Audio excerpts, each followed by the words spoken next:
और इसी से जुड़ी बड़ी खबर बता दें, इजरायली पीएम नेतन्याहू ने चेतावनी दी है और गाजा में फिर शुरू हो सकता है युद्ध। यह नेतन्याहू की तरफ से कहा गया है। हमास को मिटाने के लिए फिर हमले होंगे। इजरायल ने ईरान के लिए शर्तें रखी हैं और नेतन्याहू ने तेहरान के इरादों पर शक जताया है।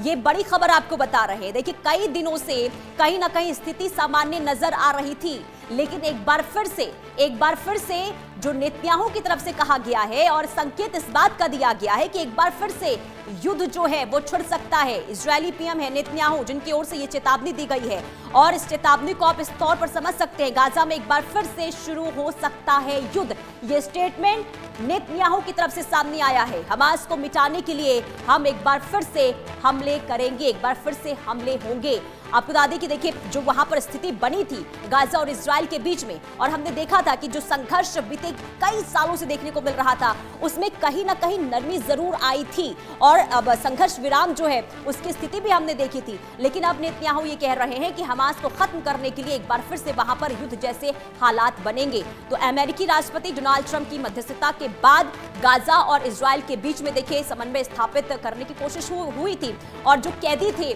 जिन्हें बंधक बनाया गया था इजरायल के लोगों को हमास की ओर से, उसे छोड़ दिया गया था जब मध्यस्थता ट्रंप की ओर से की गई थी। लेकिन एक बार फिर से यहां पर सीधे तौर पर देखिए युद्ध को लेकर चेतावनी इजरायल के पीएम जो है वो देते हुए नजर आ रहे हैं। नेतन्याहू ने तेहरान के इरादों पर यहां पर दरअसल शक जताया है। और साथ ही साथ आपको बता दें कि इजरायली पीएम नेतन्याहू ने एक बार फिर से ये कहा है कि हम हमास को खत्म करने के लिए युद्ध अब जो है वो हो सकता है, हम एक बार फिर से युद्ध जो है गाजा में वो शुरू कर सकते हैं। ये नेतन्याहू की तरफ से प्रतिक्रिया सामने आई है।